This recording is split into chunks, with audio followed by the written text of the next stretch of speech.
name is Rhoda Shermer, and I'm the chairperson of North Jersey Public Policy Network. And it's great to see so many familiar faces and also some new faces. So I hope that we start to see you regularly.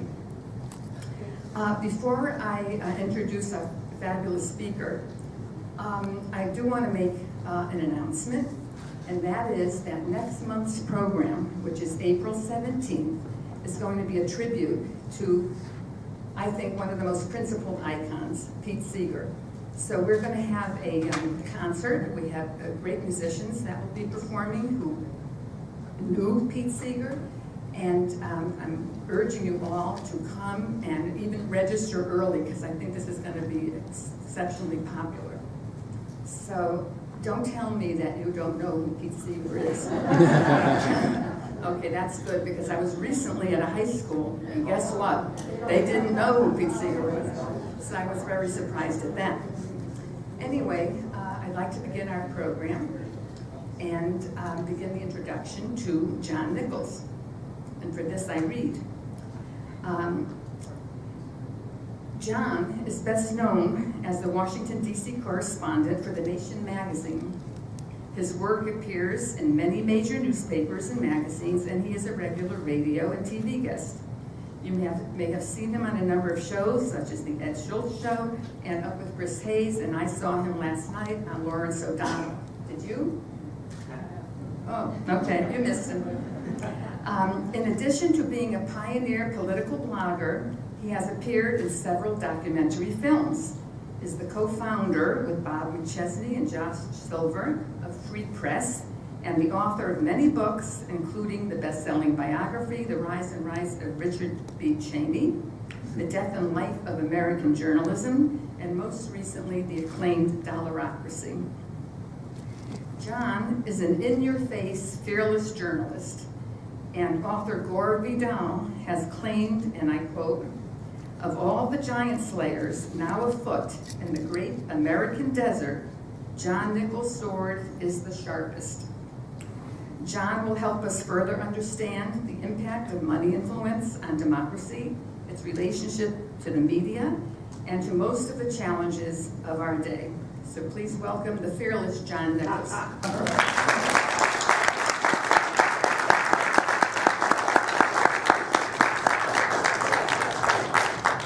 I fear Rhoda, because I was informed about when I would be where and what time I would do what. She's a very, very good organizer, and if you know anything about me, you will be aware that for me, the term organizer is probably the most important of all.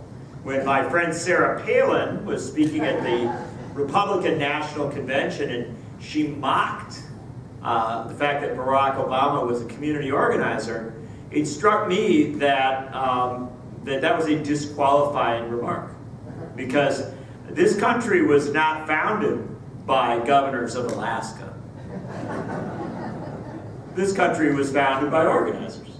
And the roots of the American experiment at its best, and throughout the last 230 some years, has been a struggle to break down all the sorts of barriers that community organizers fight. And so, to my mind, Rhoda is one of the great active, engaged sorts of people we have all across this country. And it troubles me greatly that the American media is fascinated by whatever absurdity will come out of the mouth of a politician of either party. Although I will acknowledge that I think Ted Cruz has held his own recently, and Paul Ryan.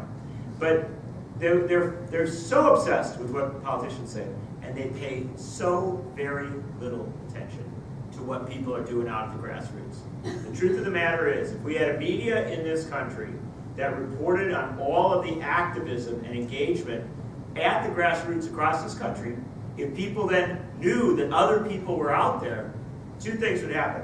Number one, folks wouldn't feel alone. They wouldn't feel disconnected. And number two, folks would start to do more in their own communities. Because the number one way to get people active is to let them know that their activism matters, that it connects into something.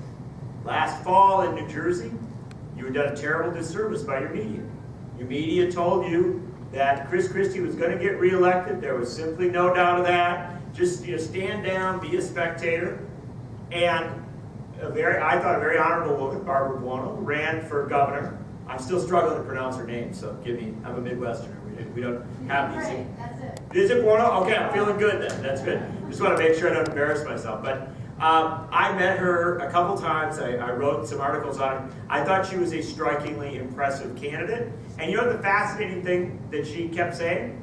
You should really look more closely at how this state's government is being run. You should really look more closely at what's going on. The problem is that I hail the journalists who've done the work since November 5th.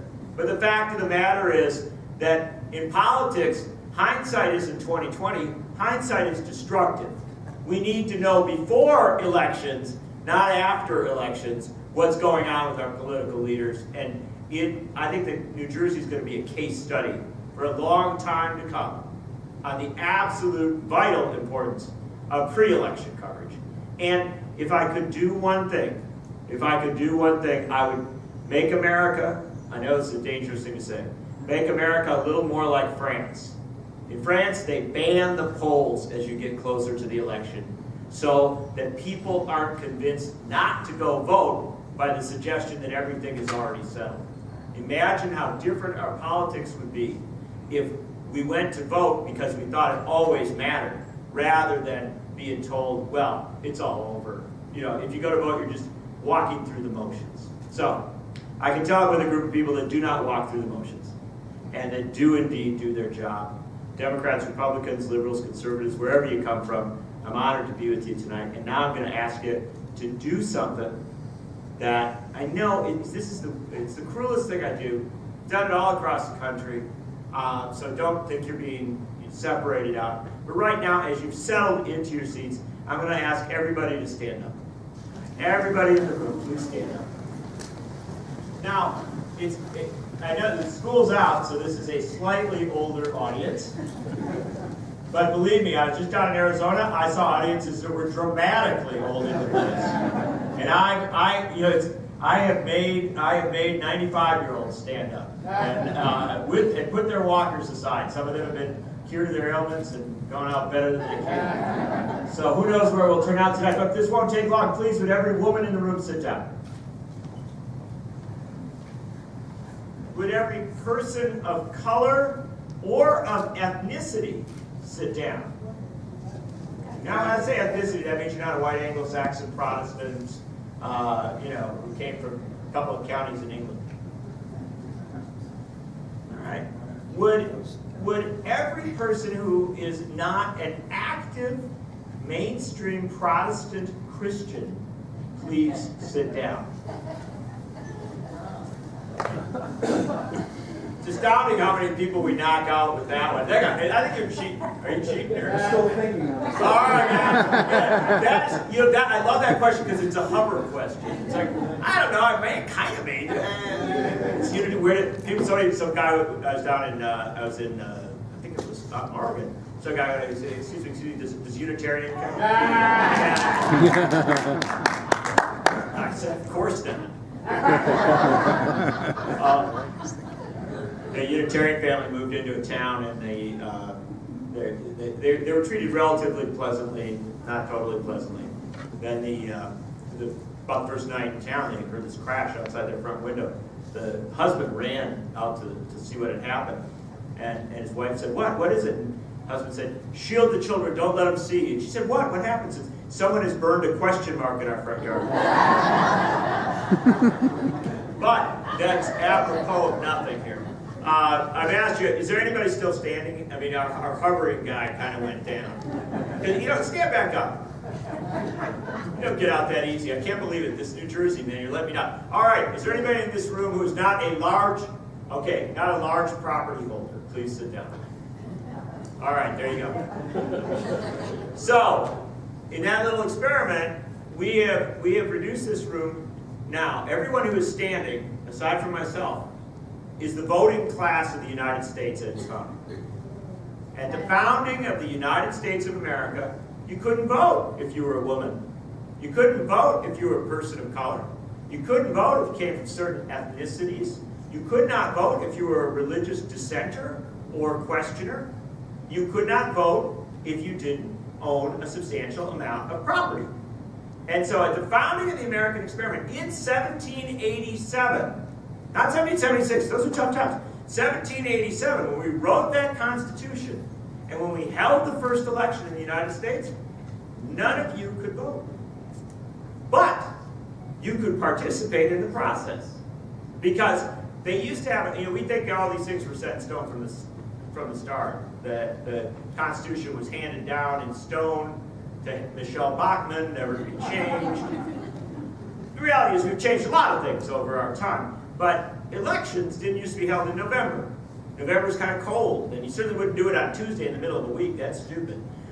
You would have your elections on a weekend day, and often the landholders from the landed gentry would come on this September afternoon, and they would gather in a room, probably smaller than this for a congressional district, and they would all be white guys.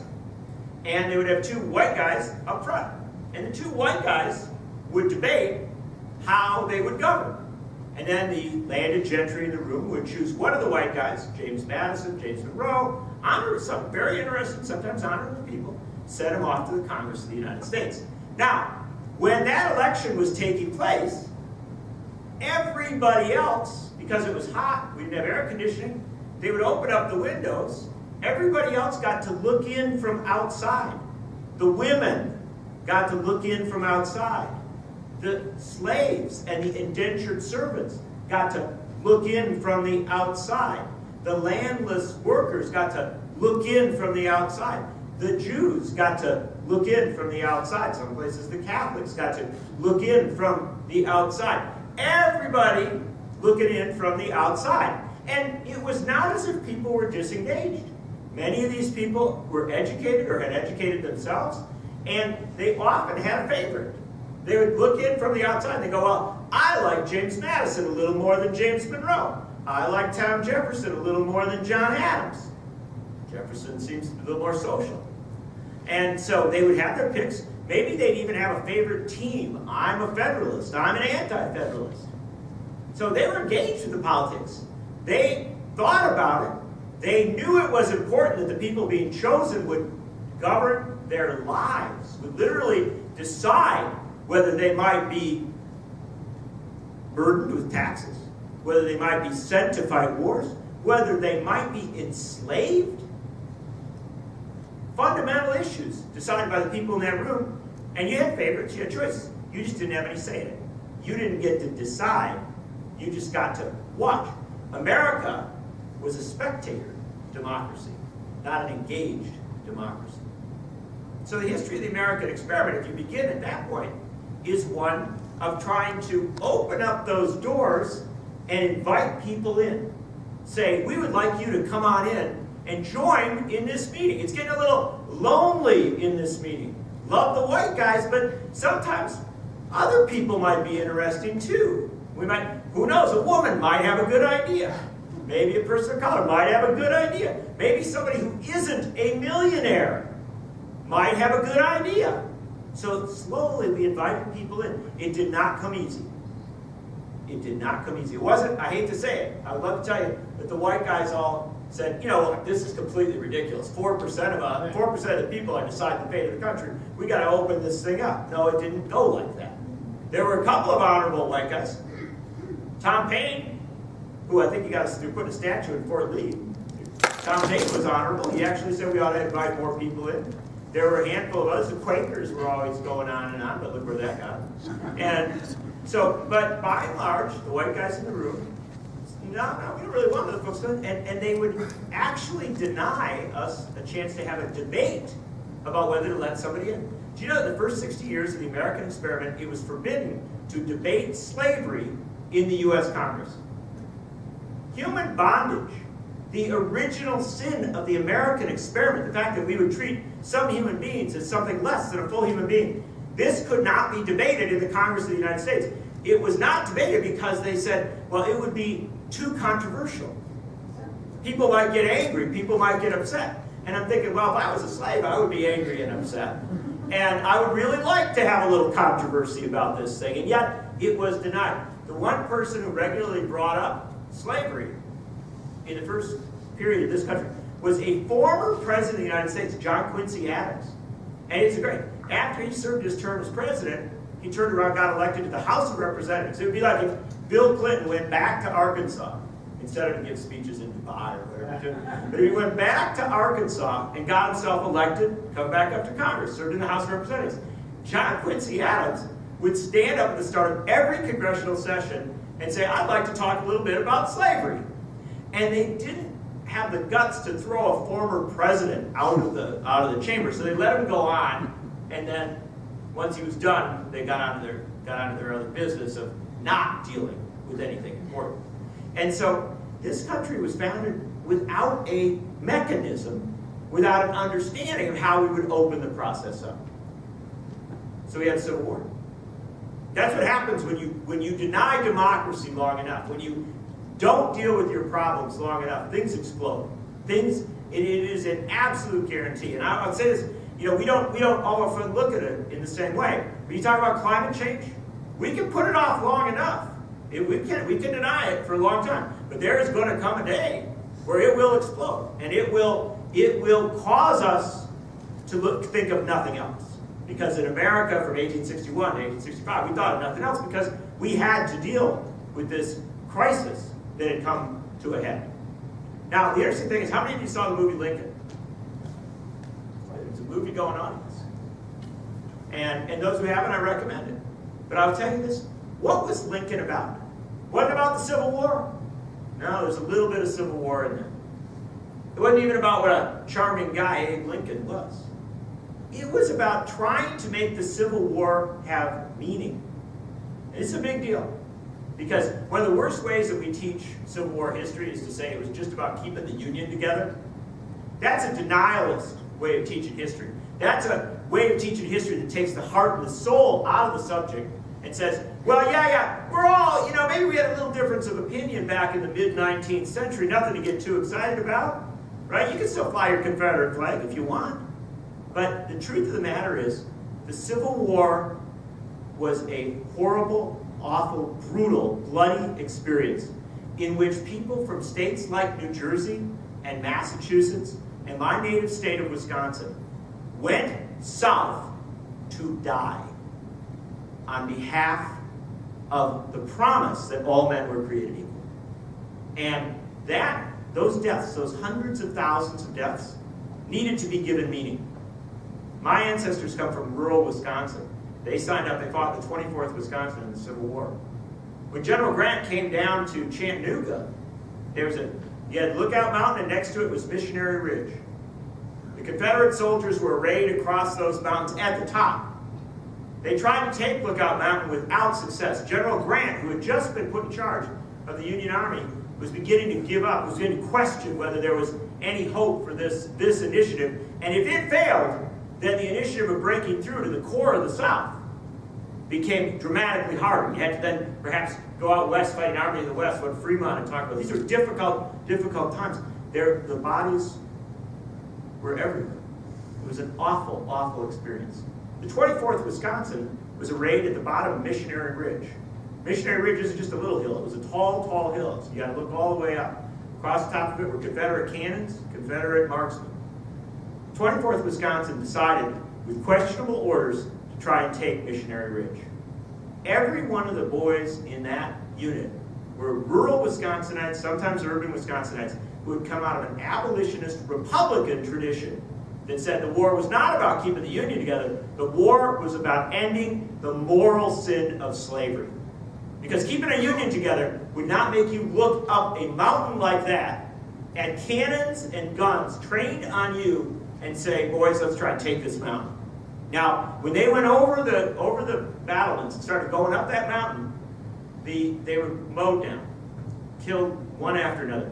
The flag bearer, who was an 17, 18-year-old kid from Milwaukee, fell down and dropped the Wisconsin flag. Another young man grabbed that flag and held it aloft and kept going up. That young man was decapitated by a Confederate cannon. This was the horrible, and I don't tell you this to be gory or gothic, but this is the horrible bloodshed. This is the reality of what we're talking about when we talk about opening up that room. We talk about letting people in. This is what this struggle was about. And another young man, 18 years old, Arthur MacArthur, he was a corporal at the time. He saw the flag on the ground, and he grabbed that flag, and he held it as high as he could, and he ran straight up the mountain, yelling, "On Wisconsin." He was wounded twice, very badly wounded twice as he went up the mountain, but he made it to the top and planted that flag. And as he did, Wisconsinites and others, Illinoisans, New Jerseyans undoubtedly, came coming over those battlements, rushing up that hill. They broke the Confederate line and opened a way into the deep South. And when Arthur MacArthur stood on the top of Missionary Ridge and his commanding officers came, one of his commanding officers said, put an arm around him, as he's still bleeding from this battle, and said, take care of this boy, he's going to get the Medal of Honor. And it's reputed that Arthur MacArthur said, the Medal of Honor will be when a black man can vote. That's what Lincoln was about. Lincoln was about making real the promise of the Civil War. And they did. They did a constitutional amendment that said African American men could vote. Imagine that. This is a big deal. People who had been slaves standing on the outside, people who had been literally in human bondage, were suddenly invited in to elect members of Congress. We've had no breakthroughs in the 20th century. We didn't send the first African American to Congress in the 1960s or the 1970s. We sent African Americans to Congress in the 1870s from the South. Now the crime of ending Reconstruction and knocking down this process of advancement, Reconstruction being the most progressive moment in American history, now taught horribly in our schools. It's suggested that it's some sort of carpetbagger thing, some sort of evil thing. No, Reconstruction was saying the Civil War actually meant something. That when Arthur MacArthur took those 2 shots as he went up Missionary Ridge, that he was not fooled. He was not dragooned into some sort of madness. He was actually trying to redeem his country. Now, the interesting thing happened, though, that even though we had fits and starts on the civil rights promise, on the voting rights promise for African Americans, when African Americans were given the vote, some other people noticed it. Women. Now, women had been organizing before. They had been, Seneca Falls and that. But suddenly, women all over the country said, hold it. You mean we can do a constitutional amendment and get the right to vote? Let's amend. And women started organizing. And I speak at colleges all over the country. I got to tell you, boy, we are educating up some wonderful young people. They're getting a great education. But sometimes they get a little confused. I'm often talking about all these reforms and things we need to do. I was at a college out west. A young man raised his hand. He said, Mr. Nichols, you're talking about all these big reforms, all these ways you want to fix things, constitutional amendments, things like that. Those are hard things. It's not easy like getting women to vote. And you know what was wonderful? That was a wonderful young man. I loved him because to him it was irrational that women, that was just like unimaginable that would be hard to get. Of course women would get the vote. He didn't know that women died. That women starved. That women were forced out. That women chained themselves to the White House of the United States in order to get, there's probably some woman calling right now. Chained themselves to the gates of the White House, trying to get in there, trying to trying to be part of this process. Now, when women finally got the vote, do you know what? This very interesting thing. Each time we had a voting rights struggle, each time we tried to invite more people into that room, so it wasn't just the white guy standing there making a choice. Each time we let more people in, somebody else got the idea. And here's a very fascinating thing. After women got the vote, there was decisions were made that Native Americans, whose country it was, they too should be given the right to vote. Well, Native Americans got the right to vote after women did in many states across this country. Then there's actually, saying down in the Southwest, they're starting to say, it's possible that Latinos should have the right to vote as well. And so they started opening this up. We think the Civil Rights Movement was just about African Americans. It was also about Latinos. There were whole regions in the Southwest where everything we would hear about the denial of the franchise to African Americans was occurring with Latinos. But this great, great struggle to prevent African Americans from voting, this brutal struggle in the Deep South, but also in some other parts of this country, continued into the 1950s, the 1960s. We hear about the Civil Rights Movement in the 1960s and we're thinking, wow, this is a wonderful thing. We don't know about the people that were killed, that that risked their lives again and again in the 1940s, in the 1950s. The civil rights movement didn't come easy. It wasn't some sort of wonderful speech by Martin Luther King Jr. on August of 1963. That wasn't the whole of it. It was brutal and awful, and in many ways one of the darkest realities of this country. And yet people kept pressing forward. And here's the interesting thing. We did get a Voting Rights Act, and we did get a Civil Rights Act in the mid-1960s. Vital pieces of legislation.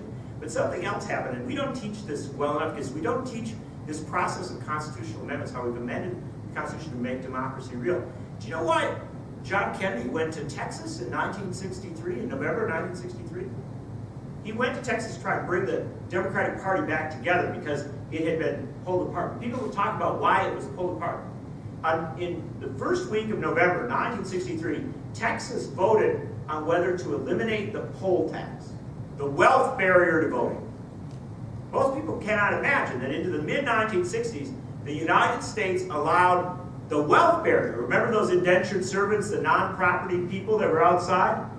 We allowed that into the mid-1960s. Kennedy went to Texas to try and get Democrats together to back a constitutional amendment to end the poll tax, to bar a wealth barrier to voting. That amendment, which Kennedy, if you look at Kennedy's his papers, you'll find that on a daily basis he would call legislators and governors around the country saying, we've got to get rid of this thing. It was Kennedy's great civil rights initiative. It was 2 months after his death, the last state-approved constitutional amendment to get rid of the poll tax. 1964, we said that a man or a woman could vote even if they weren't rich. Now, I'm not making judgments about you, but I've said quite a few people in this room might even remember 1964. That's our lifetime. Our lifetime we started talking about the wealth barrier, and then things got really wild. It got interesting at that point, because then 18 to 21-year-olds said, if you're going to send us off to fight in Vietnam, if you're going to send us off to trudge through jungles and wars that don't make any sense to us, maybe we should have the right to vote in elections. And in the early 1970s, we amended the Constitution again to give 18 to 21-year-olds the right to vote. Think about this arc of history. The room with a bunch of white guys, not that big a bunch of white guys. And then, better part of 200 years later, 180 years later, we've got women in the room. And we've got Hispanics in the room. And we've got Asian Americans in the room. And we've got people that don't have a lot of money in the room. And now we've got the young men, the young women who fight in our army in the room. We have actually begun to make something akin to a vision of all men and all women created equal in this country. It is an epic, epic story of struggle, which is never taught that way. And it should be taught that way, because that's how we should understand our right to vote. But we should also understand that as we opened that thing up, it had an impact on this country. This country was changed by each of those gradations. If you don't believe what I'm saying, understand this. If women did not have the right to vote, Mitt Romney would be the President of the United States today. Because Mitt Romney won the white guys easily. This young man up here just thanked the woman next to him. Woo! But if those young people, remember the 18 to 21-year-olds who let vote? If they didn't have the right to vote, Paul Ryan would be the Vice President of the United States today, ranting about inner cities and things like that. Because here's an interesting thing about the youth vote. We don't give young people credit enough for their voting. In 2012, not 2008, we talk about 2008. Do you want to know the interesting thing? The one group whose voting percentages went up in 2012 from 2008 was young people. They actually did marginally better as a percentage of the electorate in 2012. Now, here's the interesting thing. Barack Obama won the vote of young people, millennials as they're called, overwhelmingly. Big margin. And if you actually chart out the numbers based on the percentages, Barack Obama's margin among young people was 5.2 million votes. Now, if you go and look at the final totals for the 2012 election nationally, Barack Obama won by 4.9 million votes. giving people the right to vote matters. It's a dangerous thing if you are part of the status quo. It's a dangerous thing if you don't want anything to change. If you are in that 1%, if you are up at the top and you think the way it's going is just fine, any new group of people voting, that's a scary thing. And you know what really scary? Tobacco lawyer in Virginia. So there's this guy. He's a lawyer, big corporate lawyer, not just tobacco. Did a lot of law down in Virginia. Late 1960s, early 1970s. You may remember this. On a December 31st, New Year's Eve, Johnny Carson was on TV. And at 11:58, on that night, that New Year's Eve, I think it was 1971, I want to make sure I'm right on that, they aired the last cigarette commercial. The last time the Marlboro Man came and said, you know, maybe it'll cause you cancer, but you're going to look good. And so they banned cigarette commercials on TV. They basically structurally got cigarette commercials on TV. And this lawyer said, you know what? This democracy thing is really getting a little bit out of control here. Because if the people can start banning cigarette commercials just because the cigarettes cause you cancer, why, the next thing they're going to do is say, you can't put a factory in a neighborhood where it might cause cancer. Why, the next thing they might start to do, they might start saying people work at McDonald's 40 hours a week ought to get a living wage so that you don't put in a full-time week of work and live in poverty. They might start talking about making all kinds of changes in this country. And so this lawyer wrote a memo. And the memorandum said, my brothers, because it really was brothers, let's be clear. The CEO, corporate class of America, we got to get organized. Remember organizers? We got to organize our wealth to influence their democracy. Because they done went and opened up the door and invited in all the women and all the working people and all the people of color and all the religious dissenters and everybody's in the room now and they're starting to vote. And they're starting to vote for things that aren't necessarily in our interest. And so this lawyer, Lewis Powell, wrote what was called the Powell Memorandum.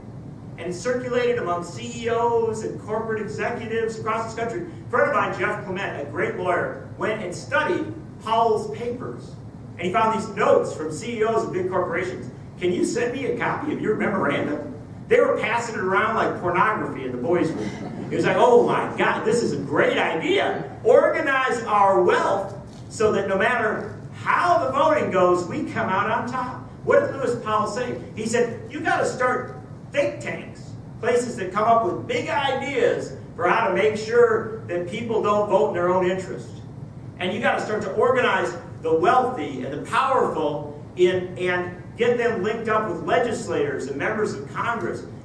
We got to have groups like ALEC, the American Legislative Exchange Council, that writes model legislation for legislators across this country. Oh, but let's not stop there. Let's keep going. Let's also, you know what? Let's think, rich guys.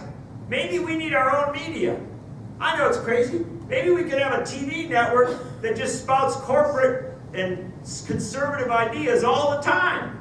Why, we might even put some people on radio, on syndicated radio, nationwide, talking about the stuff that's in our interest, not this great big democracy thing. But the most important thing Lewis Powell said in his memo is, you got to do two things. Corporations, you got to move your lobbyists to Washington. You got to get up close and personal with the political class. Because in 1970, most corporations didn't have their lobbyists in Washington. There were very few lobbyists in D.C., very few public relations people in D.C. It used to be that the ratio between public relations people and elected officials was about, one-on-one, not overwhelming. Now, in D.C., man, you have got to sweep away the lobbyists and the public. Boy, when they're debating health care or something like that, you can't find an elected official amidst all the lobbyists and PR people that came down. And then the last thing Lewis Powell says is we got to organize our money for elections. We got to start making sure that we can give a lot of money and that we can have a lot of influence in elections. Forget that one man, one vote. Let's make it $1, one vote. Let's make sure that our money becomes a definitional force in their politics. Now, there's an interesting thing about Lewis Powell. Twice, Richard Nixon had asked Lewis Powell if Nixon could appoint Powell to the U.S. Supreme Court. Now, Powell had both times said, no way, man. Supreme Court's for jokers. Nobody in their right mind becomes a judge. Why, judges don't get paid the kind of good money that you can make as a corporate lawyer. So Powell said, I'm not going to do it. Funny thing, after the memo went around and all this excitement about it, Nixon comes to Powell again. So I'm having a hard time. I keep appointing Southerners to the Supreme Court, and the Senate is not so inclined because these Carswells and these Hainsworth, they got segregationist troubles or they got things they've said in their past, and it just doesn't quite work. I need a genteel Southern gentleman, a corporate lawyer type to put up. And Lewis Powell said, well, you know what, Dick, I'll take that appointment now. And so Richard Nixon appointed Lewis Powell to the United States Supreme Court. When the Senate debated his appointment, only one member of the U.S. Senate voted no. The dirt on his boots, blue jean wearing, populist senator from Oklahoma, Fred Harris. They used to elect some pretty tough, pretty radical people from Oklahoma. A lot has changed in our politics. Fred Harris, they interviewed in the New York Times, said, why did you vote for Lewis Powell? He said, you know, when I looked at him, I just didn't think that he'd really be looking out for the working man on the Supreme Court. Well, Fred Harris proved to be very, very right, because in the years that passed, Lewis Powell wrote decision after decision after decision on the U.S. court. He was reported in the media to be a moderate. He was relatively decent on a lot of social issues. But on the questions of money and power and money and politics, Lewis Powell was always there. You know, the other judges is getting late at night. He'd say, you guys head on home. I'll write the decision. I'll write the decision. And so Lewis Powell, key hand in Buckley v. Vallejo, one of the first big decisions that started to let money flow to politics, let rich people spend whatever they wanted on politics. The Bellotti case out of Massachusetts, first big decision, letting banks and corporations start to move money into politics. Again and again, there's Lewis Powell writing decisions saying money can be in politics as much as it wants. Now, he was opposed on the court. There was a radical lefty, a man of the people on that Supreme Court who repeatedly stood on the other side of Lewis Powell, who said Lewis Powell was wrong. If we float all this money into our elections, we would end up with a case where the wealthy were so much more powerful than the great mass of people that they would define our politics. Great mass of people would be mere spectators. That gentleman, William Rehnquist, one of the most conservative members of the court, said this isn't about Democrat and Republican, it's not about liberal and conservative. The fact of the matter is it's very, very clear. If you're going to have a democracy, you can't have wealth organized to the level that it can outshout everything else. Now, funny thing about the Supreme Court, eventually, and I know that it seems like they live forever, but even Supreme Court justices retire and pass on. Rehnquist is gone, and so is Lewis Powell. But the current Supreme Court Chief Justice, John Roberts, he's a Powell man, not a Rehnquist man. When the Citizens United ruling was being debated, when it was being considered by the court, John Roberts said to the parties in the case, he said, you know, I've seen your briefs, Mr. Judge. We've got a former judge in the audience. I've seen your briefs. I've seen your proposals here. I've seen what you're asking for as relief. It's not enough. You need to go back and ask for more. Not kidding. He said, rewrite. You guys are just asking for a little bit of openness, a little bit, maybe run some ads on TV. No. Why don't you ask for everything? The equivalent would be this. It'd be a judge. You come into court, Rhoda, and you said, this guy my next door neighbor, he's dumping garbage on my lawn. He says, I want a court order that says he's got to take the garbage off my lawn. This poor guy's sitting there going, I never dumped garbage on it. Yeah. Says, I need a court order saying that he's got to take the garbage off the lawn. And if the judge said, Rhoda, you're not asking for enough. Why don't you put in a brief that says, I want his house? Well, that's what happened with Citizens United. They literally rewrote the briefs. It came back in, and the court ruled that corporations can spend whatever they want to influence our politics. Whatever they want. And in the 2012 election, we spent for local, state, and national races, judicial races, and referendums, a total of $11 billion. More than the United States has ever spent on an election, more than any country in the world has ever spent on an election. 2 years after the Citizens United. There's people who say, I don't know what the impact is. We're still trying to figure out the impact. I tell you what the impact is. The impact is money is flowing into our politics now at a level that is unprecedented in the history of the world. In the history of the world. And that money is buying constant results. If you doubt me, understand this. What was the 2012 election about? Okay? Barack Obama, he's out there with Bruce Springsteen at his side. Springsteen singing, "We take care of our own." And Barack Obama said, "I don't want to cut Social Security, Medicare, and Medicaid." And Mitt Romney is out there talking about the 47%. And in case anybody missed his message, he put Paul Ryan on his ticket, the guy who had proposed cutting Medicare, Medicaid, Social Security, doing privatization initiatives. So this was not a mystery election. It was quite clear what it was about. And Obama wins by 5 million votes, overwhelming landslide in the Electoral College, carries every battleground state except North Carolina, almost takes North Carolina.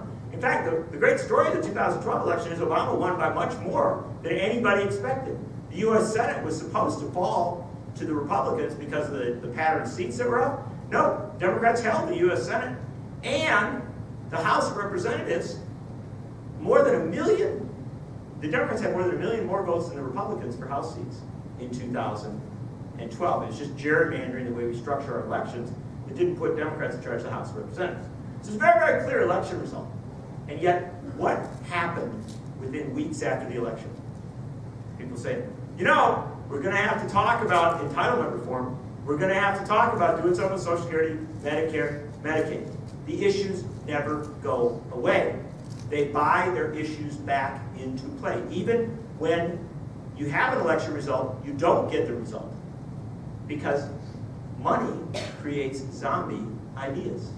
You can kill them, you can bury them, they dig their way out of the grave and they walk among us until we accept them.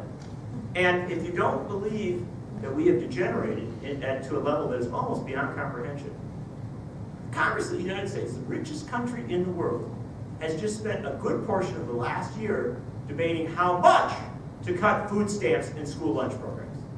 Not debating whether to cut them, but how much we're going to cut food stamps and school lunch programs in the wealthiest country in the world. And yet, not debating, and we have not done it, how to tax wealthy people, how to return tax rates to even nearly the level of when we had Republican presidents like Richard Nixon and Dwight Eisenhower in office. So understand, this has had a profound impact. And so let me close off my remarks. We just say, what ought we to do about it? Because, of course, it's easy to come and talk about that arc of history. It's harder to know what to do, except that the arc of history tells us the answer. The fact of the matter is, we did open that room up. We let people in. And then the white guys, and I really don't have that much against white guys, some of them decided they were going to find a new way in which to let everybody be in the room, but still to be in charge. And they have structurally been very, very successful at making that change, both within the media and within the politics of this country. They have created a situation where campaign ads are the overwhelming force in our democracy. And here's the thing nobody tells you about campaign ads. Campaign ads are not about getting votes. Number one thing that decides how you vote is how your mom and dad voted. That's the number one influence, still to this day in America. Education and everything aside. And this woman's going, well, it's not that way for me. But sometimes it can be how your mom and dad voted and the influence that it had. But somehow we are hardwired to having certain responses in politics. We can change it. Sometimes it does happen. But TV ads, 30-second TV ad very rarely makes people shift in how they vote. Do you know what TV ads do? They make you not vote. They make you decide not to vote. And you say, well, Mr. Nichols, that'd be insane. That'd be crazy. Not at all. Because if you're trying to reduce the electorate, if you're trying to kind of clear some of those people out of the room, what might you do? Put on negative ads, right? This isn't pure intention. This is just a result of the reality. It's not some conspiracy theory, although certainly it's a logical one. In some U.S. Senate races in 2012, 95% of the ads were negative. 95% of the ads said, the other candidate is the worst person in the world. Now, it's not understandable in politics because I think we generally think everybody is horrible. So, so let's transfer it over to the commercial sector. Imagine if Coca-Cola started running ads on television every night saying, look, we don't want to have to tell you this, but over at Pepsi, they urinate in the baths. And then the next day, Pepsi puts its multi-billion-dollar ad budget up, and they say, about that scurrilous commercial that was up from another company, we would never dignify that with a response, but what we will tell you is that at Coca-Cola plants across this country, rats have been found swimming in the vats. In about 2 days, no one would drink Coke or Pepsi. And then they would turn the last of their resources on RC Cola, and it would be done. No one would touch a cola in this country, ever again. Why don't we understand that flooding money in television ads that are overwhelmingly negative has the impact of driving people out of the process, not drawing them into it?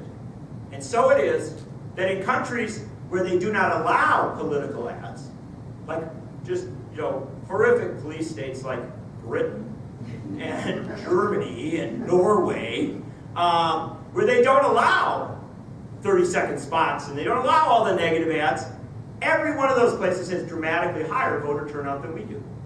We started this thing, but they have the higher turnout. In Germany, they just had the most boring election in history. Everybody knew Angela Merkel was going to get reelected, and yet 72% of the people in Germany voted. We had a really exciting election 2 years ago. We could only get to around 50% of our available electorate. And in off-year elections, when we elect our Congress, definitional elections, that level can fall down as low as 35, 37%. What that means is that after a presidential election, if you encounter 2 people on the street, one of them didn't vote. After a congressional election, off-year election, you encounter 3 people on the street, 2 of them didn't vote. I asked you, brothers and sisters, remember that room? Remember that room with just the white guys standing in there? If we keep driving people out, and you know who gets driven out? It's the young people, it's people of color, it's people without a lot of money who don't have the time to get the voter ID and to wait in line. If we keep driving people out of the process, we bring ourselves closer and closer to that uncrowded room. Now, it doesn't mean the people that don't vote don't care. That's one of the great lies. Many of them are relatively well-educated, but they're looking in. They might even have a favorite team. They might even think, but they're spectators. We're making Americans spectators once more. And that is unacceptable. And so we have to do what our ancestors did. It's very, very simple. We have to amend the Constitution of the United States. Because our Supreme Court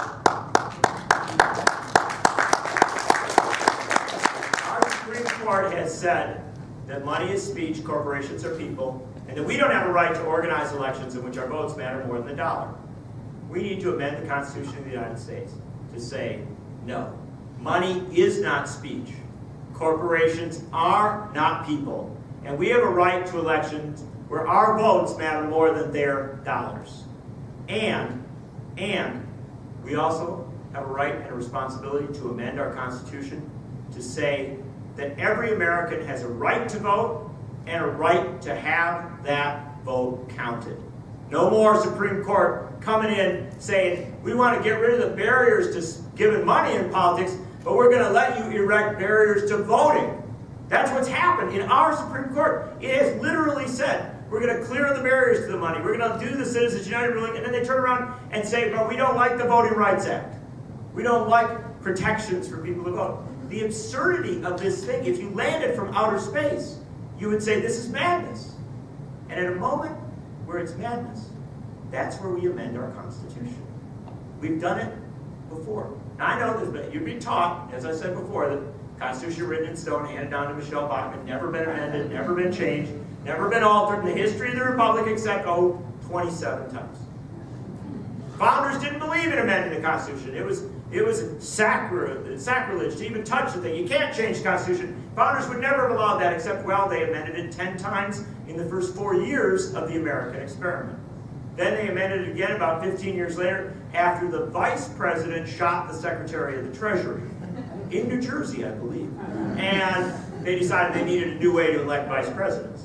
And so the fact of the matter is, throughout our history, we have amended the Constitution again and again and again to make democracy vote and make it work. We amended it to make African American men citizens, allow them to vote. We amended it to let women vote. We amended it to get rid of the wealth barrier to voting. We amended it to say 18 to 21-year-olds could vote. We amend the Constitution a lot to make democracy work.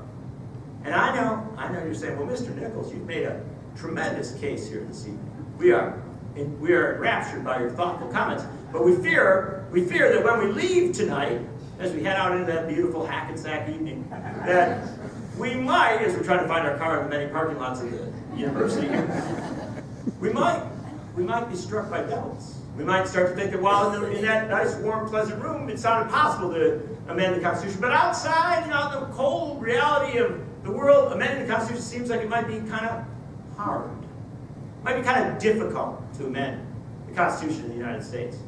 And, of course, it is a little bit difficult. As I said, it's only happened 27 times. And, the truth of the matter is that when you think it's difficult to amend the Constitution, let me tell you two things. Number one, most of the people all across this country right now are working to do it. 16 American states have already formally petitioned Congress, asking that the Congress of the United States do a constitutional amendment to overturn the Citizens United ruling of the Supreme Court. 16 American states have already done so. More than 500 American communities have already formally petitioned Congress to act to overturn Citizens United. In fact, just last week, up in New Hampshire, more than 40 town meetings, the great small d American democracy moment, more than 40 town meetings petitioned Congress to overturn the Citizens United ruling. In fact, if we had a media in this country that actually covered grassroots politics, people would know that the most vibrant movement in America today is the movement to get big money out of our politics. So it's out there. People are doing the work right now. They're not reported on sufficiently, but it's happening all over this country. It's happening in New Jersey. People are working on it right here. Here's the other thing. One final thing I'll leave you with on this. 100 years ago, in this country, if a little girl ran down the front steps of her place in a town like Patterson, or any town around New Jersey or in New York or up in New England, she wasn't going to school. She was going to work in a mill. And the little girls, the 6, 7, and 8-year-olds, they worked as bobbin girls. And bobbin, in a clothing mill, so you put it into the machine, it helps, it's got the thread, the spools all on there. So the little girls, they would change the bobbins. And the reason they changed the bobbins, everybody knew, it sounds sort of sweet and kind of fun to be a bobbin girl, but the reason they did it was because their little fingers were small enough to reach into the machinery where an adult woman's fingers or a man's hand might have a hard time getting in. And this is especially true when you didn't turn the machine off. So the job of the little girl was to reach into a huge working machine and try and change the bobbins. And quite often a little girl would lose a finger or even a hand. And she would be bandaged up and sent home. It was a gilded age. If you owned the factory, you got to do with your workers what you chose. We did not have child labor laws. We did not have protection for women in the workplace. And so those little girls went home, and if a girl did work in a factory and she didn't lose her hand, she might come to adulthood and she might get a job sewing in another factory, maybe making shirts or pants in a clothing factory. Many of those factories in the bigger cities were on the 10th, 11th, 12th floor of a building. And these were incredible places. I've interviewed the women that worked in them. There'd be Italian girls and Irish girls and Catholic girls and Jews and Protestants and African American girls who'd come from the South to get away from segregation, new immigrants who had arrived, all talking all these languages in this beautiful room full of young women, all of them with dreams, all of them with hopes, all of them making clothes, making a little bit of living to help support their family. And then when that 11th or 12th or 13th floor of a building caught on fire, and those young women ran to the doors because they were young women, they could run those 11, 12, 13 floors to safety. When it caught on fire, they found the doors nailed shut so that a woman who was working an 8, 10, or 12-hour shift would not steal a bathroom break. And so when the women of the Triangle Shirtwaist factory faced that reality, They had to decide whether they would burn alive or jump to their deaths. And on that day, just a little over 100 years ago, when the mothers and the fathers and the sisters and the brothers and the aunts and the grandparents came to collect the bodies of the Triangle Shirtwaist Fire victims, bodies spread across the streets of New York City, they made a choice. They decided that the funerals would be public. Some of those funerals were attended by 10, 20, 30,000 people. They were mass events. The same thing happened in South Africa. They would make funerals public because they wanted to illustrate the violence of what was happening. And here's an interesting thing. People started to talk about the fact that those women who died did not have a right to vote.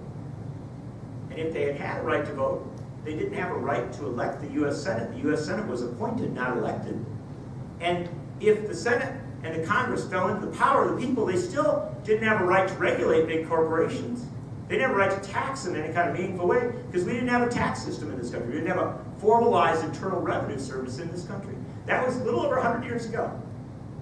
In a 10-year period, between 1910 and 1920, we created an elected United States Senate. We amended the Constitution to make the United States Senate elected. We created an internal revenue service and the structures by which we could tax and regulate corporations.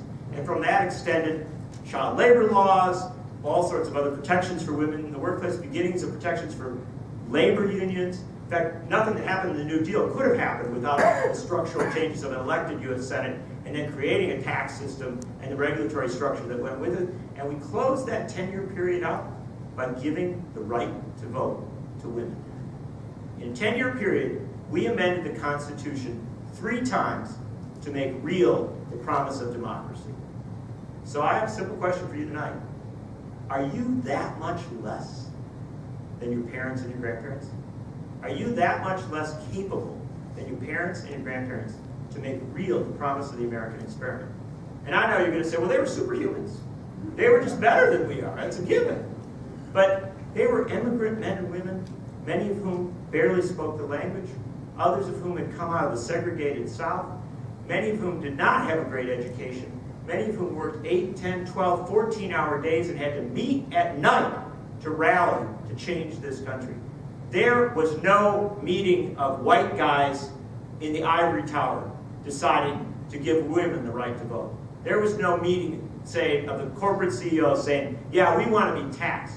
There was no meeting of the powerful political elites saying, yeah, we want to give up the ability to appoint the U.S. Senate. We want the United States Senate to be elected by the people. That didn't come from above. That came from a room like this, where people came out on a weeknight in Hackensack, New Jersey, when they could be sitting there watching American Idol or doing so many other things, and they decided that they cared enough about their country to go and fix it. Brothers and sisters, I don't come here tonight to ask you to be any better than your parents and grandparents, but I do ask you to be as good as they were, to love America as much as they did, and to believe that we can amend our Constitution to get money out of politics and to get voters back into that room. Thank you very much.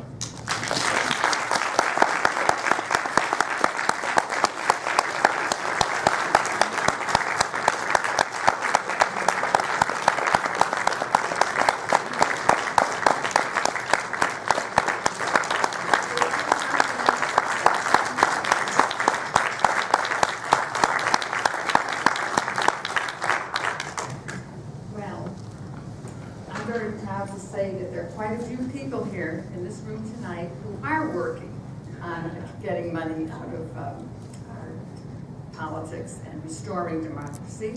And in fact, NJPPN has a work group. It's in its fledgling period, but we have quite a few people who are in it, who are looking at the amendment, looking at campaign finance reform, and all of you are welcome to sign up tonight to be part of that effort to get the money influence out and restore our democracy. So if you're interested, there's some blank sheets outside. There's paperwork out there. Yeah, you can put your name and your email address and we'll contact you. Ann Ray is our chairman. She's over here.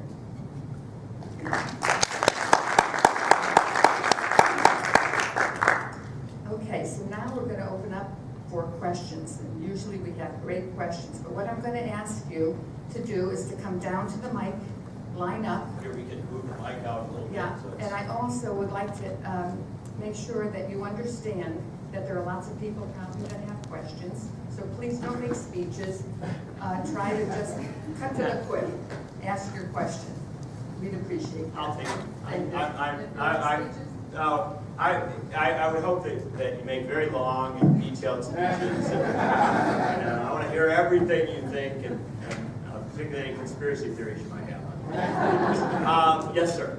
I just got finished reading Doris Kearns Goodwin's book on Theodore Roosevelt and William Howard Taft, when some very interesting amendments were passed. Is that period we're talking about, isn't it? Yes.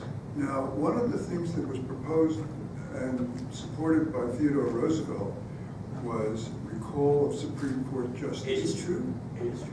And do you think they could get some legs on that one? That was the most controversial thing. Our friend here was talking, he just read Doris Kearns Goodwin's very, very good book on the period that we were really talking about a little over 100 years ago when we did fundamental changes in this country. A progressive era, an era of immense reform. And in that moment, it's very, very interesting. They had lost so much faith in the judiciary. They had come to see the judiciary as an arm of corporate power and an arm of segregation. And so there really was a huge conversation about how to choose judges in a better way. Roosevelt was a little cautious on it. Robert M. LaFollette, the great progressive from Wisconsin, he actually proposed that we elect our federal judges. And unfortunately, if you know the system, how we've allowed the system to generate, I don't want them elected. I don't think it would be necessarily very healthy. And I don't think that we're near a point of talking about real judicial reform. I don't come to you to tell you to go do things that haven't been started. I think that these are legitimate issues to entertain, but I'm saying there's not a great movement out there for that level of judicial reform. And each of the things I do talk about, the amendment to get money out of politics, there are 150 members of Congress who have signed on to amendment proposals already. There are Republicans in Congress who have signed on to amendment proposals. 30 Republicans in the Maine legislature voted for an amendment proposal. I'm talking about something real there that is happening. On the voting rights, a constitutional amendment to guarantee the right to vote, Congressman Mark Pocan and Congressman Keith Ellison have introduced an amendment, and they have gotten a number of members of Congress to sign on, and there's actually communities across this country now passing resolutions on that. These are real things.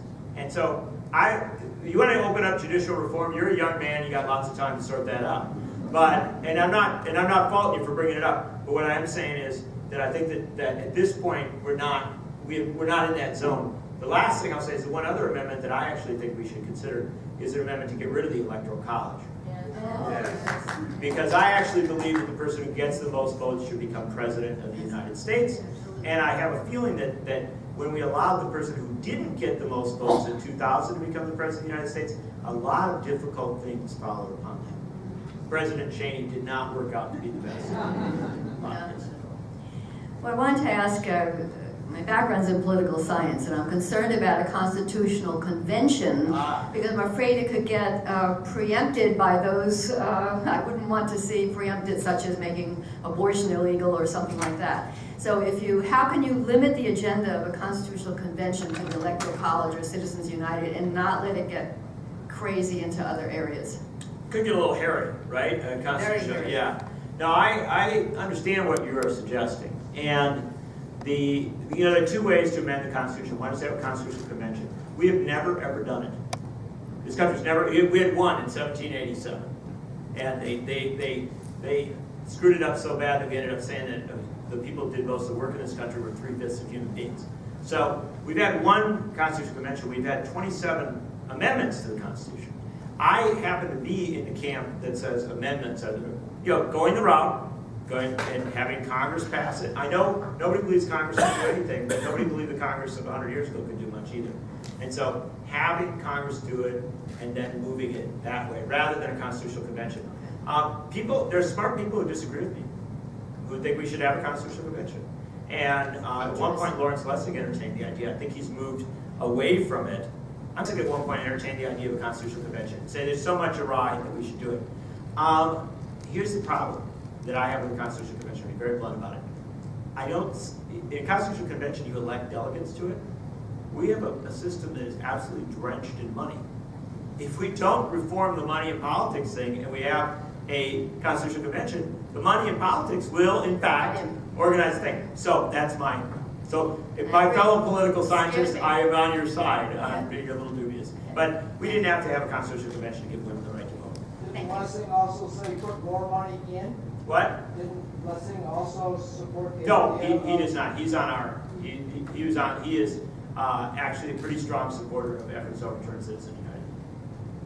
At one point, he wrote a book that said he wanted to put money, he wanted to support the people that were running, so that they. Yeah, it's not happening now. Yeah. But he did write that book, no? He may have. I'm just telling you where he's at now. Yes. Public law. Your speech was so moving, it brought me to tears, and I certainly agree that we need to get rid of Citizens United, but my fear is that politicians will be co-opted anyway because of the power of money. Well, I think that's this woman asked a very, very good question, because I think sometimes somebody will come before you at an event like this, and they'll propose a solution, amending the Constitution of the United States.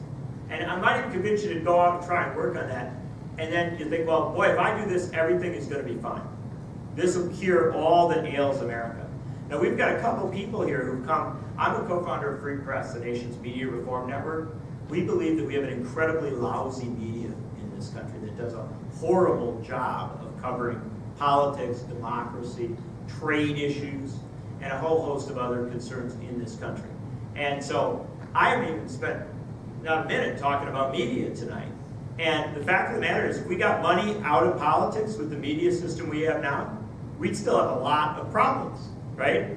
Because, and I'm not making any judgments, I've appeared on Fox, but here's one thing I'll tell you about Fox. Everybody who watches Fox is older than you, and they all vote. And so it's a very influential entity in America. And so we have a lot of media reform to do as well. We need to get the resources for media to actually cover democracy like every other country in the world does, right? You want money out, you want information in. In Germany, if you can imagine this, I've been studying German election system. In Germany, per capita, they spend $1 for every $32 we spend on an election. Their campaigns, we have per capita outdo them 32 to 1. And they don't have campaign ads. What they do have is separate public broadcasting systems, as well as support for print media, and all of it sustained without government control, without the government telling you what to do. It's all structurally done by taxes and license fees and things like that. And do you know what they do at election time? They give you more information. They hold debates. They do all this stuff, and they get a dramatically higher turnout, because when you give people information as opposed to negative ads, people actually participate in the system. They also do something else in Germany. They try to have high turnout elections, which we do not do. In Germany, if you are the warden of a prison, part of your job description is to make sure that all the prisoners vote. Because they say, you can't bring these people back into society if you haven't even let them participate in the process. You need them to get educated, get engaged. The other thing in Germany is you don't go register to vote. In Germany, they do a sort of a census before an election. They make sure where everybody is, and then they send you all the information about how to vote. They actually go and find you and say, there's an election coming up. Here's the information you need about where to vote. Here's your ID if you need any ID. But also when you get there, if you don't have ID, you can swear that you are a resident of this place. They have all this structural stuff in place to make sure that they have high turnout elections.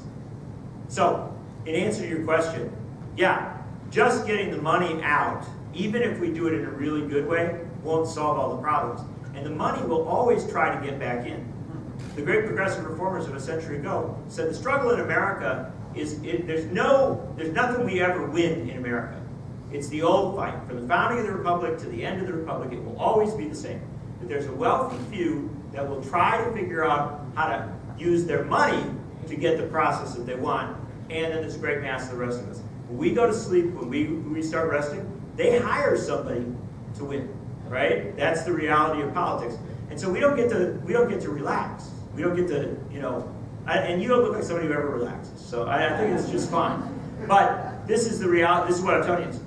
What I'm saying is we need the reforms today because these are the proper interventions of our period in history. It was a proper intervention 150 years ago to begin to amend the Constitution to give African Americans rights in this country. It was much delayed but proper intervention to give women the right to vote. You know what I mean? At certain points it becomes such a pressing reality that we must amend because nothing else has worked. I think we are at that point on these issues, but I will not tell you that the day after you've done it, everything's going to be solved. And I'm going to say one other thing before this gentleman asks his final question. The fight to amend the Constitution can, in and of itself, produce change, even if you do not win. And if you don't believe me, the women in this room who are currently enjoying the Equal Rights Amendment know that got beat, right? The Equal Rights Amendment was not enacted. However, in the pressure to enact the Equal Rights Amendment, what did we get? Title IX, which gave women, girls in school, access to so much that guys had had. The Lilly Ledbetter Act. So many, you go back and you look at all of the advances that have occurred because women were making bigger demands. And it happens on the other side of the debate as well. The right to life movement in this country, the anti-abortion movement in this country, has always demanded a right to life amendment. They have never gotten it.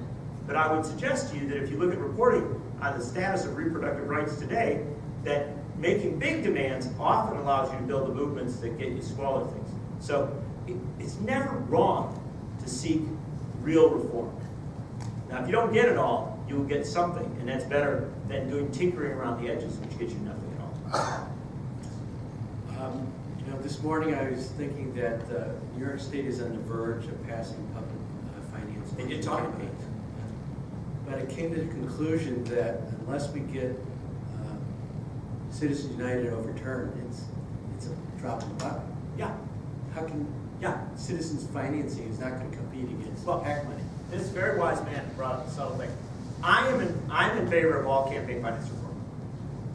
You want to do? I'm in favor of public financing. I'm in favor of there's another model up in Maine where you give $5. Everybody gives $5. You get to a certain level, then you get public. There's all these structures. I'm all in favor of campaign finance reform. And I don't tell you not to work at it in New Jersey. Look for the local reforms and stuff. Two problems. Number one, we have a U.S. Supreme Court that has indicated again and again that it is willing to overturn campaign finance reform. So you can even pass one, it bubbles up to the Supreme Court, and then they overturn it. Their big project right now is to mess with labor unions and how labor unions participate in politics. They've been at the same court that said that corporations can move as much money as they want into politics, ruled in 2011, in the Knox ruling, that unions have to poll their members before in public sector referendum fights, they have to poll their members before they can spend money. So you understand, a corporation does not have to poll its stockholders before it spends money, but a union has. So this is a court that has shown, in my opinion, an incredible bias and an incredible level of activism on this issue. So to presume that we can pass something and then have it withstand, that's number one. Number two, as long as you say that corporations and wealthy people can spend as much money as they want on independent expenditures, their ability to flood that money in can counter a public financing. And, look, unless you want to create a public financing system that says whatever comes in from the outside, that candidates, you're going to get it. But then we had a $12 billion election. I mean, it starts to add up. And at the end of the day, there are reforms that could be made even in this circumstance that might work. Something like free airtime, where we required that anybody who, if I put an ad on TV attacking you, whether I did it as a candidate or an independent expenditure, you had the right to come on immediately after and answer it.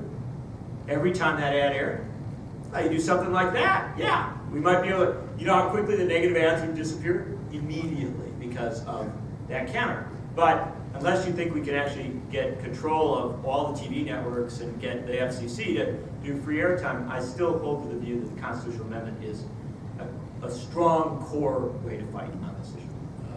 A couple of quick things. Yes. I think Lawrence was advocating a convention only because he thought it would scare Congress into acting. I agree. And Lawrence Lessig is a very fascinating figure. He's a guy who throws idea bombs into the process. He tries to shake it up with a lot of big pushes in this way and that. And sometimes, even he, when you get to it, he'll say, well, and he evolves. We all do. And this is the same to do with many other reformers. There are people who fought, I've been talking about amendment now since 2010. There are people who fought me every step of the way, just totally disagreed. Now they're on committees doing what we were talking about, right? So 2 quick things. Yeah. Then my big question. Oh. First is, do you have I like this, you build it up. I thought you had a masterful presentation. Okay? Do you have a link to a very short synopsis that I could point people? You mean you don't want to sit and listen to this whole thing? You want to tell everybody they got to come back? I wanted to go viral. Okay, I love your thought and thinking. We wrote a book, Dollarocracy, Yeah. that brings all this stuff in. And then also my co-writer, Bob McChesney, and I wrote a piece for The Nation magazine that was titled Dollarocracy. It appeared, I think, in September of last year. That really does distill a lot of this. Certainly without the humor and charm, but yeah.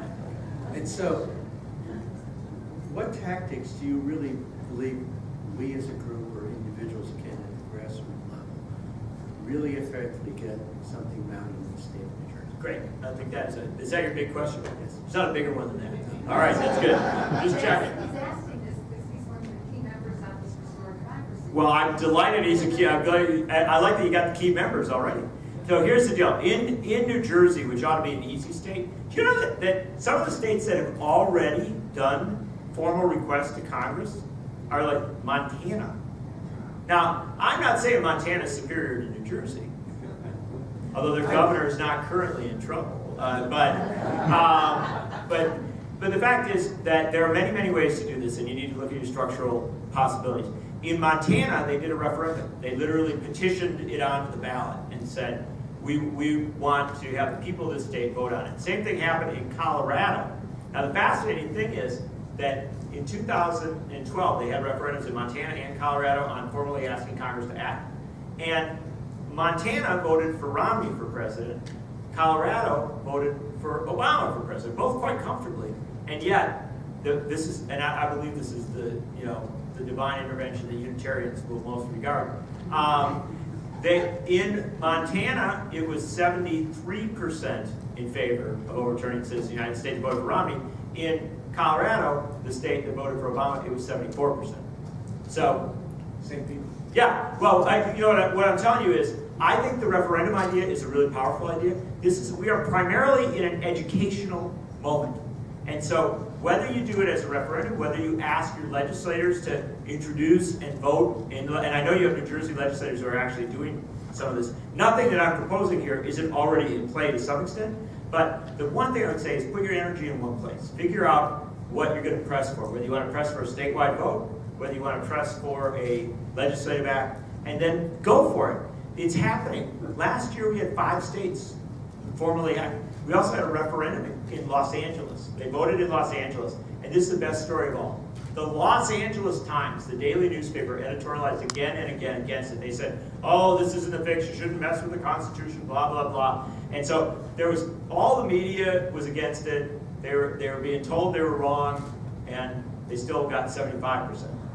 And so the simple fact of the matter, same thing happened up in New Hampshire. They had these town meetings, and people, stand up and say, oh, it's a bad idea, can't amend the Constitution. It's across the state. They won just overwhelming margins. The truth of the matter is, once you give people a chance to interact on this, and I include my Republican friends, my Libertarian friends, my Independent friends. Is the message any different than them? No, I don't think so. Not because if they're honest players, it doesn't have to be any different. It is, you're wrong, I'm right, okay? But you think I'm wrong and you're right. Let's have a real debate and get the money out of it. Let's let your ideas compete in my ideas. You think I'm crazy proposing all these liberal things. I think you're crazy proposing all those conservative things. Let's have a real debate and see what happens. And you know what the interesting thing about it is? That's not my idea. That is the idea of one of the most conservative members of the U.S. Congress, Walter Jones, who represents the Carolinas. Walter Jones is the guy who proposed that they change the name of French fries in the Capitol cafeteria to freedom fries. He is a right-winger. I mean, he just is. And yet, Last year, Walter Jones walked across the aisle, took the hand of John Garamendi, one of the most liberal members of Congress, said, I want to co-sponsor your proposal to amend the Constitution to get money out of politics because I know I'm right and you're wrong, and I think if we have an honest debate, it'll feel better to meet you. And so I think we say to our conservative friends, come on, let's just get the money out. And the final thing that we'd say, I think many people in this room might agree, but there might be some folks who don't, say that this notion that money is speech. But that's one that is pushed very, very hard. And all I would say to them is very, very simple. If money is speech and if corporations are people, right? I will believe that money is speech when I'm tucking in a dollar bill and it says, I love you, Daddy. And I will believe that corporations are people when Texas executes one. And until then, Babies aren't born with dollars in their mouth. That's right, I know. Thank you. Thank you. Good question. Okay, at the risk of speechifying. Please. First We were one- waiting for a lengthy address. The first woman in Congress was from Montana, Jeanette Rankin, and it was before women had the right to vote in the rest of the country. And she was elected again in the 30s, early 40s. Jeanette Rankin served from 1916 to 1918 and from 1940 to 1942. She cast 2 major votes in Congress, one against World War I and one against World War II. And each time she was immediately voted out after. Yeah. Well, they're pretty contrary in Montana sometimes, but they do the right thing sometimes. Secondly, when I was a young student, 19 years old at NYU, this teaching assistant came in, dumped her books down, and she said, before we start, look around the room, look at all these books, and know that you're very lucky to be here going to college, because this building is built on the site of the Triangle Shirtwaist Factory, and you could all have been there. Yeah. Which kind of shook us up, little kids, 19 years old, but it made an impression. Can I just stop you for a second? You finish on your, that's why I tell that story. Because I don't tell that story to be gothic and to make people think about the horrors of it, except to make people realize that when we're talking about voting rights, this is not a casual thing. If you don't have a right to vote, people are going to use you. It's as simple as that. And they are not going to care very much about what happens to you. That voting rights is the entry, I believe, the entry point to all the other protections we have in society. I'm sorry. No, that's quite all right. I couldn't agree with you more. I got very revved up. But the problem is that the money rigs the system because we have corporate controlled media. And we put all these billions of dollars into ads. And they feed the very media that is not giving people the facts. I mean, gradually, the coverage has gone, even though I watch a lot of MSNBC, too much of the time gets spent on the horse race and not on the horses. It's like, well, if we cover the issues, nobody will take out ads. But in a 30-second ad, you don't get the truth. I mean, I'm working, as I said, in an immigration group, and just trying to get information out there to fairly well-informed people. I was talking to a good friend. She's quite smart. But the things I was telling her about immigration just made her jaw drop, literally. Because, anchor babies are a myth. They'll take your anchor baby out of your hands, send you back to Mexico, and put your child up for adoption. And they go, oh. And it's true. That deportation, So all of these things, how do we get, it's one reason I like watching them on MSNBC. You talk about things, and real things that happen. Rachel Maddow does a lot of that. But how do we get more? Because the media has a vested interest in not covering the information, in just feeding the cycle, and having people talking now about the 2016 race instead of all the stuff that has to happen before then. So that John Boehner can say, hey, we're not doing anything more this year. Or they're not. No, and he says it. Yeah. So let's try it. Let's see what we can do here.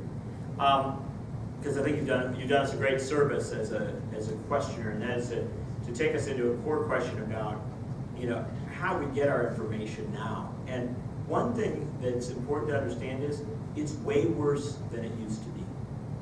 Now I know that everybody wants to pretend that they live in the worst of all times, because it's like parents saying, I used to walk uphill to school in the snow. You always want to suffer more than anybody else. But I want to emphasize to you, the media in America today is, for a variety of reasons, the worst it has ever been. Now, you say, well, I can't, we have all these wonderful things. We've got television and radio, and I can get everything I want right here in my phone. This is an era of miracles and wonder. Technology has taken us everywhere we could possibly want to go. And it is true. We have all the technological skill and all the equipment that could make us the most informed and engaged and democratically controlled people in the world. Ever. There's only one problem. We don't define the rules as regards how all of that technology is used. And the judge, just a couple months ago, less than that, ruled that net neutrality, I'm not going to bore you with technology, I swear I will never use the word gigabyte, but net neutrality cannot be protected. Now, how many people in this room know what net neutrality is? Brilliant bunch of New Jerseyans. I love the people that didn't raise their hand, though, because I know that when I'm in a group, I always raise my hand, even when I don't know, because I want to seem like somebody that doesn't know.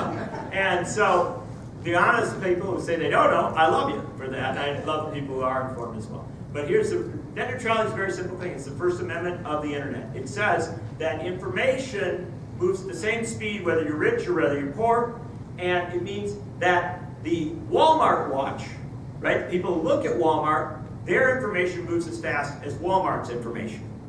That the billionaire candidate's information moves at the same speed as the Green Party write-in candidate, right? Everybody's on the internet. You tap in something, it comes. You get this information. It moves at the same speed.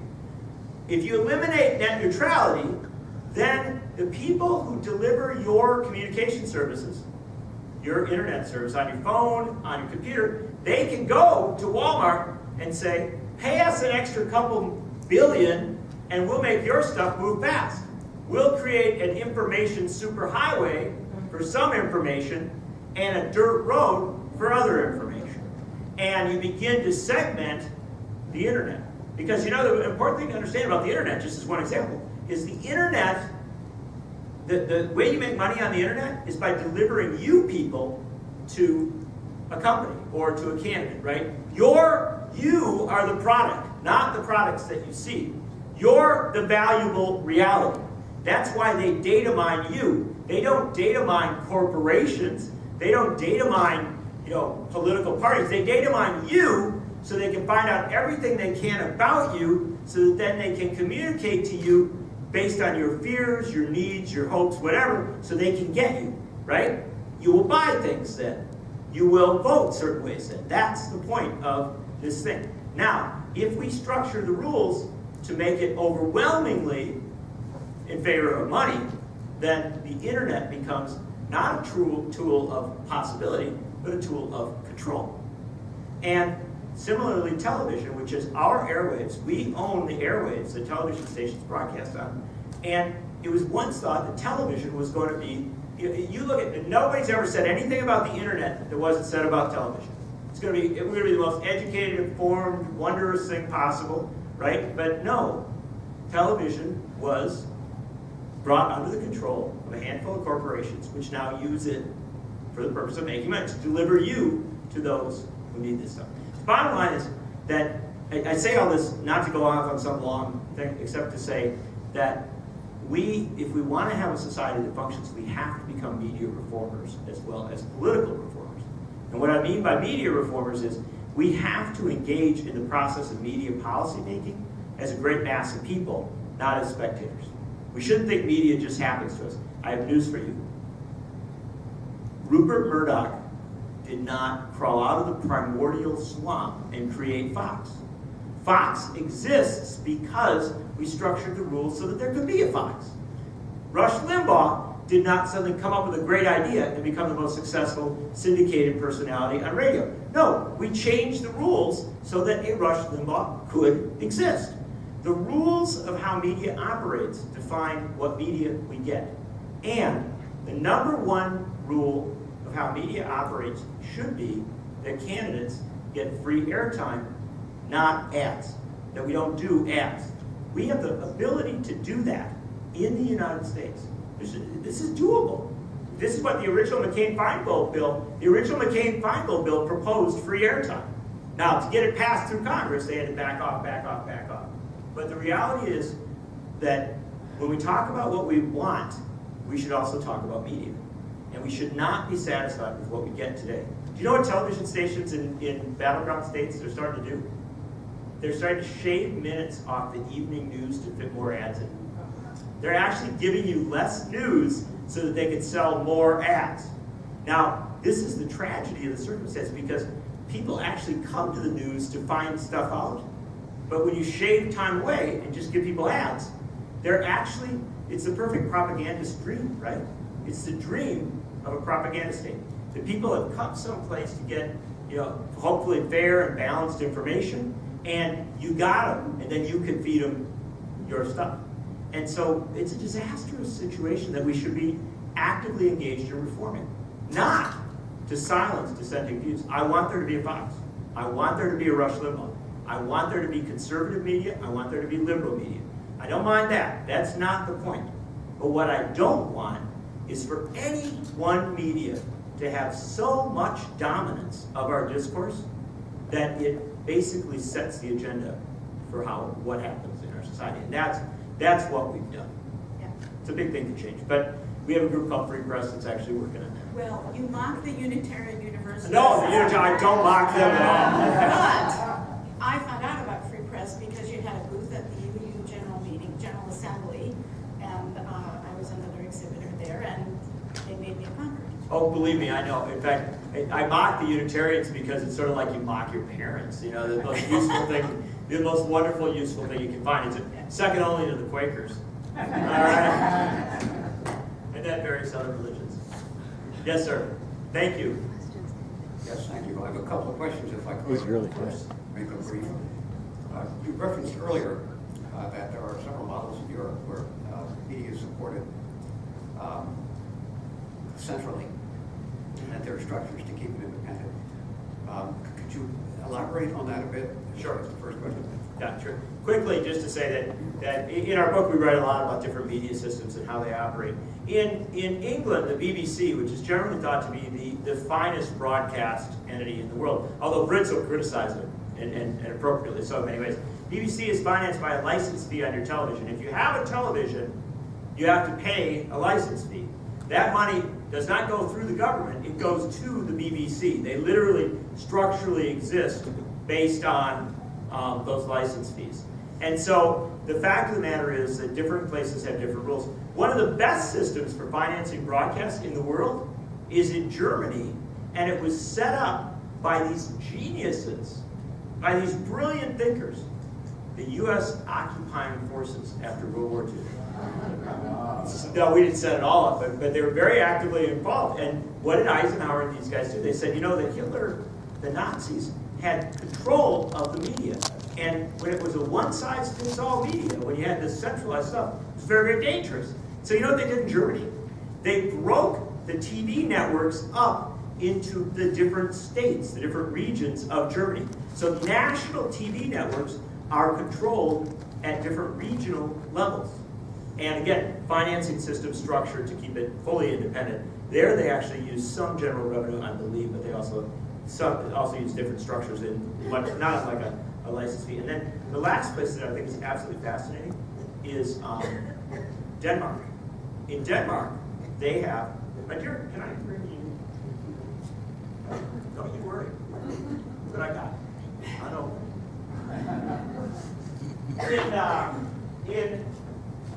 In Denmark, they have the tiny country, they got 5 different broadcast networks, right? And they recognize people have different points of view, different perspectives. One broadcast network is a little bit more religiously oriented. One's kind of a little more considered to be a little more liberal. There's all these different perspectives. They're all public, and they all compete to do a good job on the news. So here's the interesting thing, if you can imagine this. When the United States was talking about surging more troops into Afghanistan, they were talking about it in some European countries as well. The Danes were talking about it. And here's what happened. They knocked out the government when they was talking about surging more into Afghanistan. Why? Because they knew a lot about Afghanistan. They knew a lot more than we did because all 5 of those networks had reporters on the ground in Afghanistan. The fact of the matter is, information is incredibly useful, but information costs money to produce. And so by having the last thing, and then we'll take it. I promise you, we're going to get you done here by 9:30, which is about 8 minutes. So don't be too fretful of this. But in Scandinavia, they do a really cool thing. This is incredible. You get to deduct your magazine and your newspaper subscriptions from your taxes because they feel that's a legitimate democracy supporting expense and citizens should be able to do that. And you say, well, that would never happen in America. Well, in fact, in the United States, if you are a billionaire or a CEO, you get to deduct your Wall Street Journal and your corporate publication. You get to deduct that because it's considered a legitimate business expense. Why shouldn't we have a legitimate democracy expense and be able to deduct a couple of newspapers, a couple of magazines? Do you understand what that would do? That would allow us to build mass circulation up in print very, very easily without having to have print publications rely on advertising. So it's doable. Okay, that's great. If I could just ask one more question. I'm very concerned about gerrymandering. Yes. One of the most effective instruments of the plutocracy. How does wealth work its agency through gerrymandering? Yeah. And what can we do about it? Well, that's a fantastic question. It's a brilliant question. And the simple thing, gerrymandering, obviously drawing districts that are going to favor one candidate or another. We've always had gerrymandering. It's not a new thing. But what has happened is it has become professionalized. And it used to be that the district lines were drawn by hacks. And I mean, like some hack, it's a Democratic ward, we'll put it in here, right? Now, it's all computerized. The hacks don't get anywhere near it. They have computer systems they use. The last round of gerrymandering in 2011, literally tens of millions of dollars were flooded into states across this country to structurally warp it so that it would be the most democracy denying possible. And so wealth has become very, very highly engaged with gerrymandering. And look, gerrymandering should be against the law. We have said that we have one man or one person, one vote in America, and yet gerrymandering denies huge portions of our population even a right to have a vote registered at all. To give you an example, in Massachusetts, they don't have any Republicans in their congressional delegation, even though roughly 40% of the people in Massachusetts vote Republican. It's a brilliant system, right, if you draw the districts, right? Similarly, there are Western states that have a substantial Democratic vote, and yet no Democratic representatives. So gerrymandering is a huge issue. Wealth has certainly engaged with it as wealth uses all of the different structures. I generally recommend big reforms, constitutional and others. On gerrymandering, I think we might actually have a court remedy on it. And I know the courts, we criticize them so much.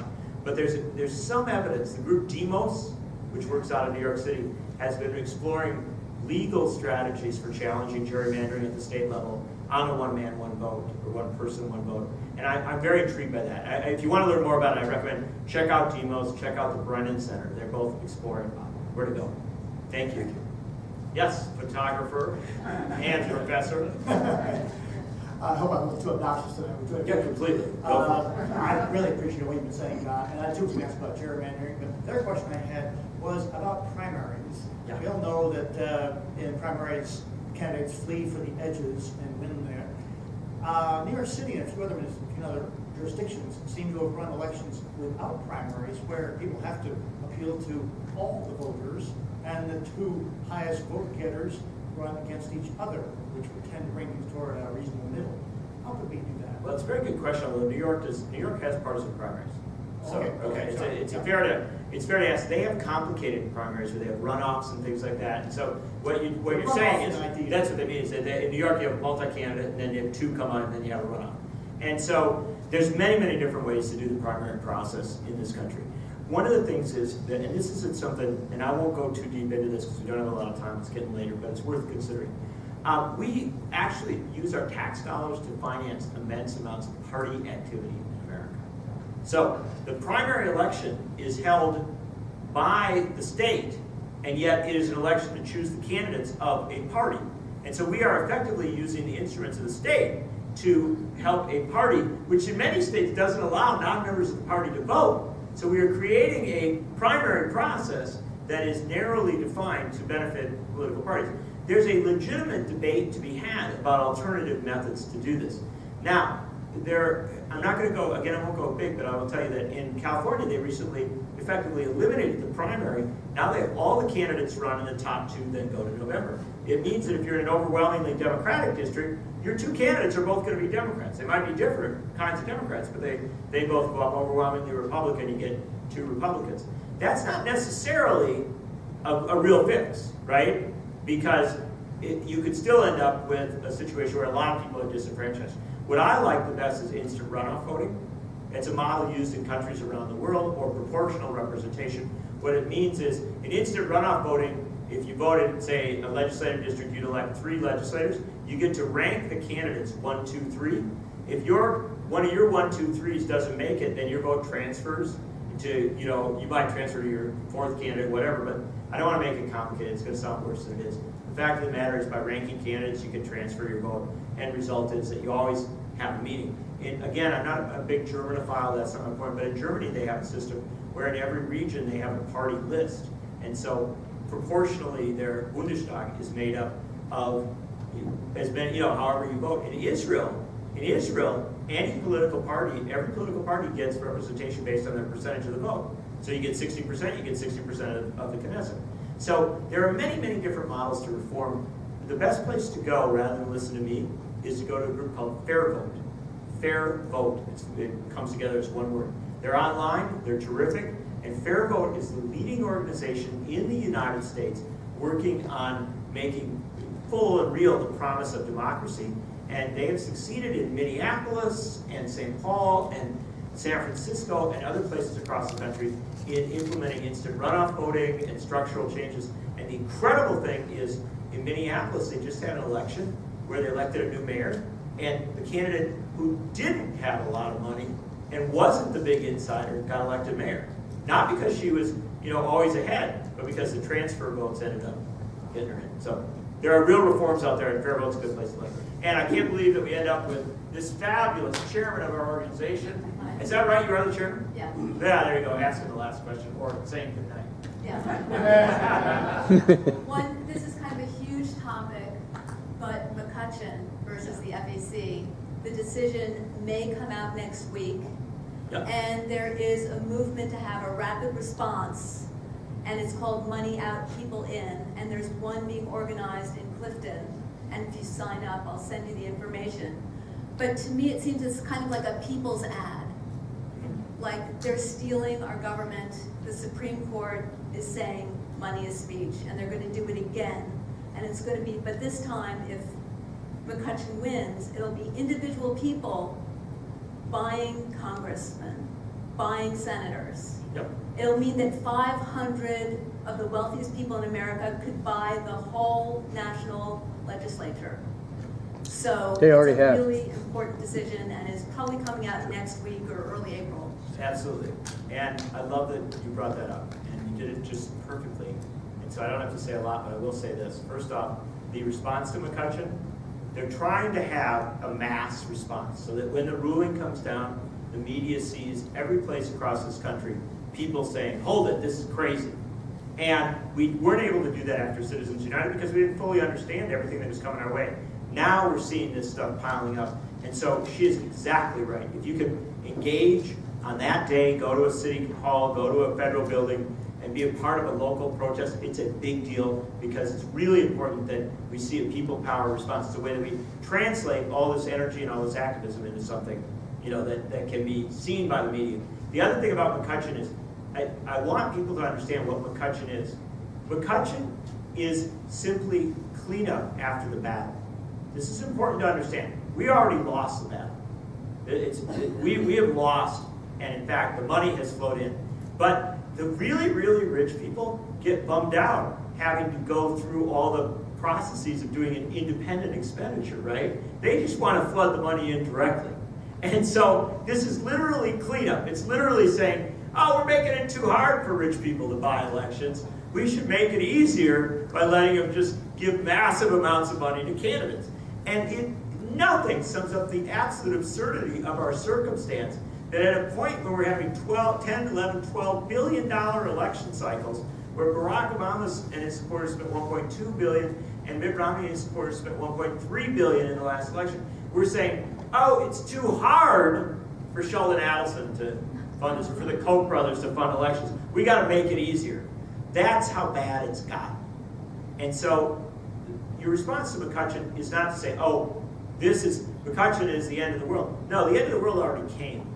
You know, we are now deep into this terrible circumstance. But the McCutcheon ruling, if the court rules to allow this money to flood in this new way, it gives us an opportunity. It's almost like being reborn, right? You get an opportunity to do it one more time. And we should have been out there in the millions when Citizens United came down to say, no, we refuse to let corporations own our politics. Now, if the court comes through again and says rich people can just buy candidates straight out, this is the time. Let's go out there in the millions. Let us say finally what we should have been saying all along, which is that the vote must always matter more than a dollar, and that we want this country to be not a dollarocracy defined by corporate money and the power of the wealthy. We want it to be a democracy defined by the great mass of American people, especially wonderful folks like you here in New Jersey. Thank you so much.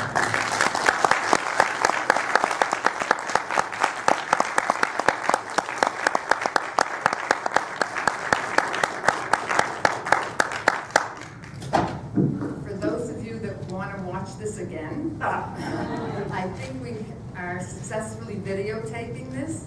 It'll be on our website, and we might be able to also ship it out to any of you who might want to show it to others in your homes. I want to thank you so much for coming. I want to thank our fabulous speaker. And he's given us about how to address this miserable problem that we have been talking about for so long. I hope all of you will contact Anne before you leave and let her know that you want to participate, you do want to engage, and we want to do something. So thank you for coming.